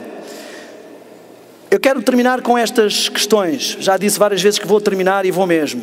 Suponhamos que é impossível guardar a lei e ter um caráter perfeito. Eu já perguntei isto e quero que vocês pensem seriamente. Como vocês viram, eu não estou aqui a dar respostas. Eu não disse aqui em nenhum momento, nós vamos chegar ao momento que não vamos pecar mais. Você tira a sua conclusão. Eu não preciso ser a consciência e a mente de ninguém. E quem quer que tente ser a sua mente e consciência, não está agindo no Espírito de Cristo. A cada um Deus deu uma consciência. E o Espírito Santo é que convence. Se alguém está tentando te convencer, está fazendo o trabalho do Espírito Santo. É um anticristo. Porque o Espírito Santo dá testemunho de Cristo, e todo aquele que se coloca no lugar desse testemunho está quer dizer em lugar de. Olhem o que é muito simples. A Bíblia diz, não pequeis, mas se pecarmos temos um advogado. E quando o nosso advogado sair, o que temos? E se pecarmos? Temos anunciado ao mundo que somos a única igreja que defende a mensagem do santuário e que essa mensagem ajuda a entender tudo, e isso é verdade. Justificação, santificação, glorificação.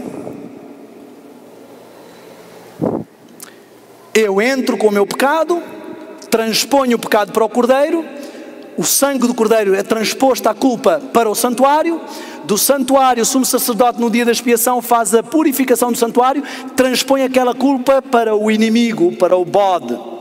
Agora vamos imaginar que fechou a porta da graça. Eu não estou a fazer afirmações, estou a deixar uma pergunta para vocês responderem. Eu não tenho essa resposta, senão com uma coisa que parece um bocado complicada e difícil, mas eu não vejo outra resposta. Se alguém tiver dentro da palavra, por favor, me mostre. Eu estou aqui, não era preciso, afinal, se calhar refletir o caráter de Cristo para receber chuva seródia, nem nada disso. Fechou a porta da graça. E agora eu pergunto, eu cometo um pecado, posso até transpô-lo para o Cordeiro já tirou tudo para o santuário, vou voltar a pôr nele? Posso até transpor para o santuário acabou de ser limpo e o sumo sacerdote já não está lá, ele vestiu as vestes reais. Vai ficar sujo o santuário e vai ser limpo quando? Já estamos no processo de transpor as culpas para o bode. Eu vou transpor diretamente para o bode? Como fica o sistema do santuário aí? Já foram fechados os processos? Eu quero que entendamos algo muito sério. O fechar da porta da graça é o prazo que o advogado lhe dá para remeter o seu processo para que ele te possa defender. Qualquer advogado tem um prazo. Só que eu quero que entendamos uma coisa muito séria. A porta da graça tem um fechar universal, que é o momento em que Deus, como fechou a porta da arca, vai fechar para toda a humanidade. Pedro chegou uma vez a Cristo e disse assim: perdoaremos até quantas vezes? Até 7? E Cristo disse: não, até 70 vezes 7. 490 anos de perdão ele deu a Israel. 70 vezes 7. 70 apostolado, 7 períodos de apostolado para levarem a mensagem. Foi a sua graça. Aí ele fechou a porta da graça a Israel. Israel fechou a sua porta muito antes. O sumo sacerdote fechou a sua porta quando condenou Cristo. Eles fecharam a porta com várias perseguições, mas o Senhor ainda considerou Israel. Mas chegou um momento em que o Senhor fechou a sua graça. Também vai acontecer o mesmo no fim da história da humanidade. O Senhor vai fechar a porta da graça. Mas pode ser que muitos fechem eles mesmos essa porta antes. E eu quero que você tenha consciência no seguinte: para nós chegarmos a um ponto de refletirmos o caráter de Cristo, para podermos receber a chuva seródia, só o Espírito Santo pode fazer isso na nossa vida. Só a chuva temporã. Significa que o Espírito Santo tem que trabalhar e insistir muito comigo, e eu tenho que ser humilde e ir aceitando e ir avançando. Olha, eu vou dizer uma coisa: eu nunca descobri tanto defeito na minha vida como nos últimos 2 anos. Desde que casei descobri vários, mas agora está, eu não pensei que eu fosse tão defeituoso, e o Espírito de Profecia nos diz que Deus nos coloca defeito sobre defeito, o mais que nós podemos aguentar. É como quando você vai ao ginásio, põe o máximo de peso para desenvolver os músculos, quando você não aguenta mais é o limite, depois descansa um pouco e lá vem ele outra vez, quer-te mostrar mais uns defeitos, e o Espírito Santo trabalhando. O Espírito tem trabalhado na igreja adventista poderosamente. Esta não é mais uma igreja como Laodiceia que dorme. Eu vejo pregadores pregando mensagens extraordinárias de reavivamento, dizendo o que o povo precisa de fazer, dizendo para o povo voltar à reforma, e todos aqueles que atenderem vão fazer a reforma dos sentidos, vão fazer a reforma da alimentação, vão fazer a reforma do vestuário, e vão avançando em humildade, nunca se sentindo melhor do que os outros, e vão chegar a um ponto em que Deus diz assim: o grão está maduro, vejo o meu caráter nesta pedra que eu estou a polir. Pode ser derramada a chuva seródia. Diz o Espírito de Profecia que ela pode ser derramada no irmão ao meu lado e eu nem me aperceber, porque em todo este tempo que o Espírito Santo esteve em estar com a igreja adventista, muitas pessoas estiveram a dizer: fanáticos, perfeccionistas, não é preciso a saia desse tamanho, não é preciso comer assim, nós estamos em Levítico, resistindo. Vamos chegar a um ponto em que 2 grupos que se estão formando vão chegar a um clímax. Uns que atenderam tanto ao Espírito Santo que o Senhor lhes pode dar uma segunda volta, uma segunda dose, e outros que rejeitaram tanto o Espírito Santo que fecharam a sua graça. Vocês entendem o que eu estou a dizer? Isto é o que está a passar hoje no nosso meio. As pessoas estão a desperdiçar. Diz que a sacudidura virá porque muitos não suportarão o testemunho da testemunha verdadeira. Resistirão a esse testemunho e isso é o que causará a sacudidura. Essas pessoas constituirão um estado de pecado contra o Espírito Santo e cegueira. A cegueira que vai levá-los a trair os seus irmãos, a abandonar a igreja, a juntar-se aos de Samaria, ao meio evangélico, e vão também minar os desse meio quando nós formos ali profetizar, e depois vão se mobilizar para ir até às pessoas dos governos para fazer um decreto para travar esses fanáticos. Já estamos aguentando essa gente desde que estávamos lá na igreja. Eu quero que entendamos, irmãos, uma coisa. Você acredita na Bíblia? Jesus disse assim: se me amardes, tentareis guardar os meus mandamentos? Como é que está lá? Guardareis os meus mandamentos. Diz assim: aquele que diz que me ama e não guarda os meus mandamentos é fraquinho e não legalista. É o quê? Mentiroso. Aquele que me ama, ele não vive pecando ou não falta à igreja. Não vive pecando. Eu já escolhi a versão mais fácil, porque algumas versões dizem mesmo não peca, mas alguns ficam chocados com isso. Aquele que começou a boa obra em mim, a terminará no dia da glorificação. É isso? Até ao dia de nosso Senhor Jesus Cristo.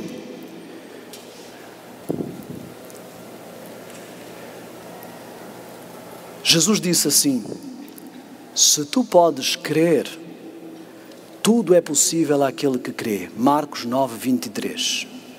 E em Mateus 19, 26 diz: e Jesus, olhando para eles, disse-lhes: aos homens é isso impossível, mas a Deus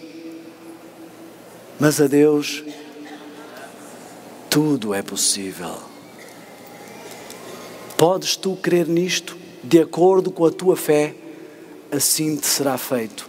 Quero dizer uma coisa aos meus irmãos como últimas palavras. Chega de mensagens poderosas de reavivamento. Alguns de nós estamos a ficar viciados em pregadores de reavivamento. É hora de começar a passar à prática. A render-se realmente ao Senhor e a deixá-lo operar. Senão vamos criar uma espécie de emoção de assistir pregações, mas que não estão a ver nenhum resultado. Os irmãos da igreja não vão nunca acreditar em teorias de vitória sobre o pecado. Alguns nem na prática. Mas o que nós precisamos não é de mais argumentos sobre a vitória sobre o pecado. Só precisamos de um argumento: o caráter de Cristo. Porque é o caráter de Cristo plenamente refletido nos seus filhos que fará o alto clamor. O caráter de Cristo no mundo é uma coisa tão bela que é impossível que o mundo inteiro não veja isto. E se você está com Cristo, você vai desejar ser assim. E se você está tomado pelo inimigo, você vai odiar aquilo. Isto é o que vai dividir entre decreto e selo e fazer a última história deste mundo. O conselho para Laodiceia, em Apocalipse 3, 18, é: aconselho-te que de mim compres ouro provado no fogo. O Espírito por si diz que esse ouro representa o amor purificado pelas dificuldades, burilado.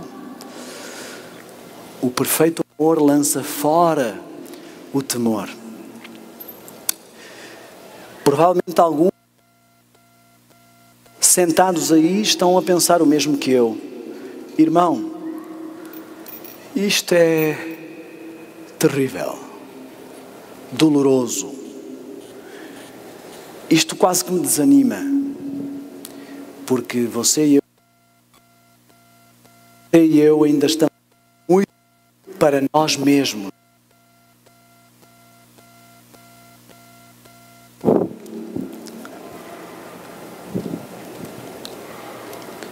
Você e eu ainda estamos olhando muito para nós mesmos. Olhemos para Jesus Cristo, o autor e consumador da nossa fé. É possível ao homem andar sobre as águas? É possível ao homem ressuscitar os mortos? É possível ao homem ter o caráter de Cristo? É possível ao homem guardar a lei? Tudo é possível àquele que crê, porque o que não é possível ao homem é possível a Deus. Se você andar sobre as águas, olhando para Cristo, não se afundará. Se você olhar para si, sucumbirá. Quero convidar-vos para uma última oração. uma oração de bênção da parte do Senhor.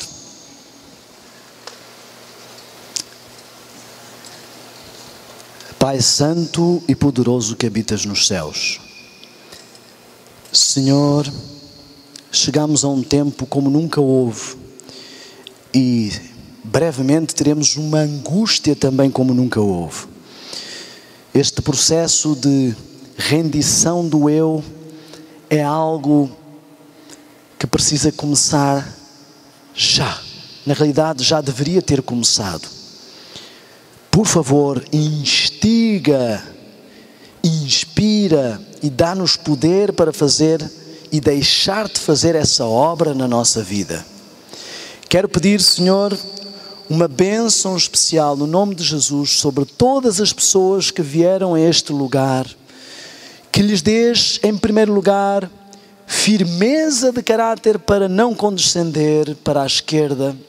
Em segundo lugar, humildade de Cristo, que eles vejam que a humildade de Cristo é a chave para que não caiam para o caminho da direita, que não critiquem os seus irmãos, que não critiquem a igreja.